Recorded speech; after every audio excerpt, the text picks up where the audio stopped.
ওইখানে দেখলাম যে কষ্টের পাহাড় আরও বিশাল আকৃতি, যেটার বর্ণনা কি দিব আপনাকে। আমার হাত পা সব ফুলে এই অবস্থা হয়ে গেছে, মানে কাক দিব যে ওরকম কোনো আমার শক্তি ছিল না। যা হোক, এখানে ওরা গেম বলে আর কি, বর্ডার ক্রস করার আর কি গেম বলে। তো পুরো রাত্রে অনেক চেষ্টা করলাম, 3টা গেম দিলাম, 3টা গেমের মাধ্যমে 3টার মাধ্যমে ধরা খাইয়া গেলাম। ওদের একটা কষ্টের গেমের স্টোরিটা বলেন। কষ্টের গেমের স্টোরিটা বলবো এটাই, মানে আমাদেরকে মানে ওরা সেফ রুম, দালালদের একটা সেফ রুম থাকে, ওইখান থেকে আমাদেরকে হালকা কিছু খাওয়া দাওয়া কতটুকু সেফ, বর্ডার গার্ডে তো গ্যারামগড় নয়তো বা কোনো পাকঘরের মাধ্যমে সবাইকে একসাথে যোগ করবে, যারা যারা খরচ করবে এদেরকে বলে দিবে এভাবে থেকে এভাবে যাইতে হয়, মানে একটা জ্ঞান দেওয়ার জন্য আর কি, মানে একটা পরিত্যক্ত বাড়ি। হ্যাঁ, যেমন বলে যে তোমরা এভাবে ওইখানে বর্ডার ক্রস করলে বরফ পড়বে, বরফে ওই টাইমে শক্তি যা আছে ওই শক্তি দিয়ে চেষ্টা করবা ওই সাইডে পার হওয়া যান, পার হইলে তোমাদেরকে ওইখানে আমাদের লোক আছে ওরা রিসিভ করবে।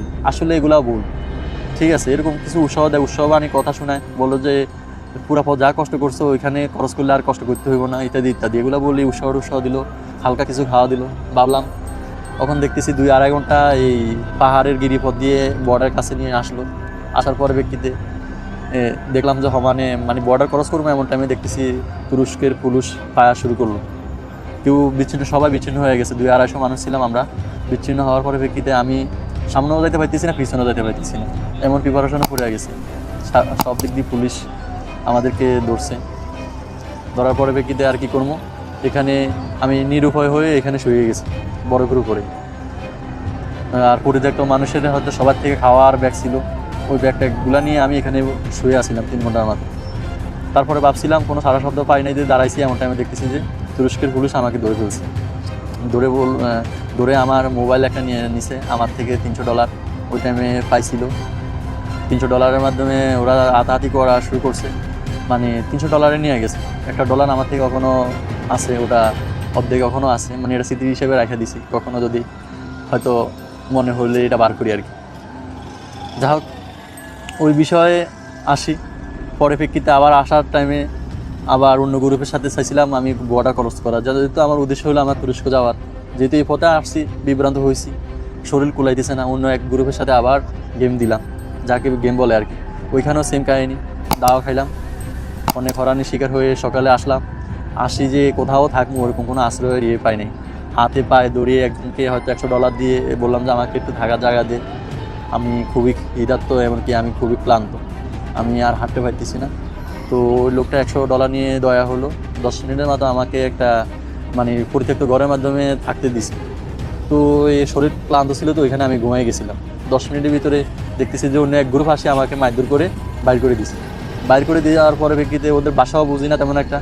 বাইর করে দেওয়ার পরে প্রেক্ষিতে দেখলাম যে পুলিশ আমাকে ধরে ফেলছে, ইরানের পুলিশে ধরে নিয়ে গেল ক্যাম্পে নেওয়ার পরে ভাই ওইখানের কথা কি বলবো, ওইখানে আরও কষ্টের পাহাড়। মানে 3 দিন ছিলাম, খাওয়া দাওয়া তেমন একটা আমাকে কোনো কিছুই দেওয়া হয় নাই, মানে একটা খবুজ দিত প্রতিদিন মাগে বেছে, মানে আরবিতে বলে আর কি খবুজ, এমনিতে আমরা রুটি, এই সাইজের একটা রুটি দিবে, মানে খুবই জাতীয় রুটি। ওই রুটিটা খাই, কোনো রকম পানি খাই জীবন রক্ষা করলাম। 2 থেকে 3 দিন ছিলাম ওইখানে। 3 দিন থাকার পরে প্রেক্ষিতে আমরা হয়তো ওদেরকে বললাম যে দেখ আমাদেরকে এখান থেকে ইয়েতে পাঠাই দে, মানে ইরানের যে রাজধানী তেহরান, ওইখানে পাঠাইতে, ওইখান থেকে আমরা বাংলাদেশে চলে যাব। অনেক রিকোয়েস্ট করলাম ওদেরকে। রিকোয়েস্ট করার পরে প্রেক্ষিতে ওরা বললো যে ঠিক আছে, আমাদের তো এখানে এরকম কোনো ব্যবস্থা নাই তোমাদেরকে পাঠাই দেওয়া নতুবা তোমাদেরকে কোনো বিষয় নিয়ে সহায়তা করা। এখান থেকে এটাই হয়তো তোমরা নিজেরাই যাইতে পারবা, তোমাদেরকে পথ দেখাই দিই। যদি তুরস্ক ঢুকতে চাও তাহলে এখান দিয়ে বর্ডার ক্রস করে চলে যাইতে হইব তুরস্কের পুলিশের চক্ষু আড়াল করে, আর নতুবা এই রোডে পাহাড়িগুলা শেষে এই তেহরানের রোড পাইবা। এরকম একটা উৎসাহ দিল। উৎসাহ দেওয়ার পরে প্রেক্ষিতে আমরা সিদ্ধান্ত নিলাম, আমাদের আবার যে এজেন্টগুলো আছে ওদেরকে হয়তো বিষয়টা বললাম, দেখেন আমরা তো আর চলতে পারতেছি না, এই শরীর নিয়ে আমাদেরকে হয়তো তুরস্ক যাওয়া আমাদের পক্ষে সম্ভব না। তো ওরা বললো যে তোমরা কই আসো, লোকেশন দাও, আমরা কিছু পাঠাবো, নানা রকম উৎসাহ দিল। তো আমাদের যথেষ্ট পরিমাণ আমাদের মোবাইলে চার্জ ছিল না, তার জন্য আমরা চিন্তা ভাবনা করলাম এখানে কোনো একটা গ্রামে যাই আশ্রয় নিব। নেওয়ার পরে প্রেক্ষিতে ওদের থেকে মোবাইল নিয়ে আমাদের এজেন্টের সাথে কথা বলি আমরা তেহরান চলে আসবো। কিন্তু সেটা হয় নাই, আমরা পড়ছি মাফিয়ার হাতে পড়ছি। মানে গ্রামের দিকে যাইতে লুছিলাম, ওই গ্রামের কিছু লোক আছে মাফিয়া, মানে যারা খারাপ লোক, জিম্বা করে টাকা আদায় করে। ওরা আমাদেরকে ধরে ফেলছে, ধরে বললো যে মোবাইল দিয়ে বললো যে এত টাকা করে লাগবে, মানে বাংলাদেশি পার পার্সেন্ট বাংলাদেশি 1 লাখ টাকা করেই দাবি করছে। ঠিক আছে, এই সময়ের ভিতরে যদি টাকা না দেয় তাহলে আমাদেরকে মানে মারধর করবে, এরকম হুমকি দুমকি দিতেছে। তখন তো আমরা নিরুপায় হয়ে আমাদের এজেন্টের কাছে ফোন দিলাম, এজেন্ট ফোন ভয় আর রিসিভ করতেছে না। তখন আমরা তো নিরুপায় হয়ে মাফিয়া আর কি, এজেন্ট ছাড়াই মাফিয়া। হ্যাঁ, তারপরে কিন্তু আমরা কি করবো, আমরা তো নিরুপায় হয়ে গেছি। ওরা বললো যে তোমরা এখানে সিফার মাধ্যমে থাকো, তাহলে তোমাদেরকে পুলিশে ধরবে। তো আমরা সিদ্ধান্ত নিলাম যে আমরা তো পুলিশের কাছে হয়তো আমরা নিরাপদ থাকবো, যেহেতু ওরা আমাদের থেকে টাকা দাবি করতেছে, ওরা তো অবশ্যই ভালো লোক না। তো ওরা আমাদেরকে একটা উৎসাহ দিল, বললো যে তোমাদের জন্য খাওয়া আনতেছি, এটা বলে ওরা আমাদেরকে বসায় রাখছে। কয়েকজন গাইডলাইন ছিল, কিছু লোকে বললো আমরা নিজেরা হয়তো কথাবার্তা বলতে লইছি, আমাদের কী হবে, আমরা কই যাবো। এমন টাইমে ওরা বললো যে তোরা সাউন্ড দিস না, আশেপাশে পুলিশ আছে। তো আমরা পুলিশের কথা শুনে আমরা সাহস পাইয়া গেছি, জোরে আমরা চিৎকার দিছি, পুলিশ আসে আমাদেরকে উদ্ধার করে আবার এই ক্যাম্পে নিয়ে গেল। হ্যাঁ, ইরানের পুলিশ। ওদেরকে বিস্তারিত বললাম, দেখো আমরা তো এভাবে পরিস্থিতিতে পড়লাম। তো ওরা আসলে যথেষ্ট পরিমাণ আন্তরিক দেখাইছে। ওরা বললো যে ঠিক আছে, সমস্যা নেই, সকাল হোক, এখন তো অনেক রাত্র। ওরা একটা জায়গাতে আমাদেরকে বসে রাখছে, বললো যে এখানে বসে থাকো, সকালে তোমাদেরকে দেখা যায় কীভাবে তেহরান পাঠানো যায়, মানে ওদের রাজধানী তেহরান। তো সকালবেলা বললো যে তোমাদেরকে এখন যদি ছাইরা দিয়ে আবার মাফিয়ারা তোমাদেরকে ধরবে, অতএব আমাদের এখানে কিছু অফিসার আসবে, ওদের সাথে আলাপ করে তোমাদেরকে দেখি তেহরান পাঠানো যায় কিনা। তো ভাগ্যেশ অফিসার আসলো, অফিসারদেরকে বললো যে এরা এভাবে আজকে ক্ষতিগ্রস্ত, আজকে 4-5 দিন হয়ে গেছে এদেরকে তেহরান করে দেন, রিপোর্ট করে দেন। তো অফিসাররা ধরছে, কিন্তু বরফের জন্য আমাদেরকে সামনে আর নিতে পারেনি। ওরা বাধ্য হয়েছে আমাদেরকে আবার ওই ক্যাম্পে, যে ক্যাম্পে থেকে আমাদেরকে লোকেশন দেখাই দিছে, ওই ক্যাম্পে আবার ব্যাগ দিছে। তো ক্যাম্পে থেকে ব্যাগ দিছে, বললো যে আজকে তো আর যাওয়া সম্ভব না, প্রচণ্ড বরফ, রোডের উপরে এতটুকু আসছিল। তো পরের দিন সকালবেলা আমরা হয়তো ভাবছিলাম আমাদেরকে তেহরান পাঠাই দিব।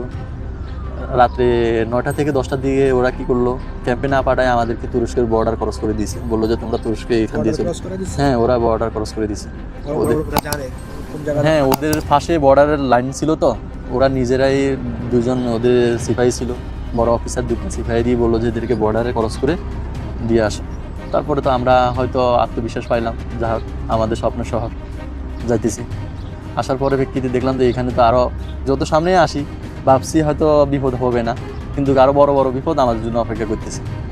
তারপর ওইখানে পুরো রাত্রেই ছিলাম, অনেক কষ্টে পাড়ি দিতে হয়েছে, মানে বিভিন্ন চেকপোস্ট আসছিল পুলিশদের, মানে তুরস্ক বর্ডার ঢোকার পরে তারপর ইতিহাস। হ্যাঁ, তুরস্কে ঢোকার পরে প্রেক্ষিতে এখন আমাদের যে সেফ রুম, আমরা যোগাযোগ করার চেষ্টা করলাম আমাদের এজেন্টদের সাথে।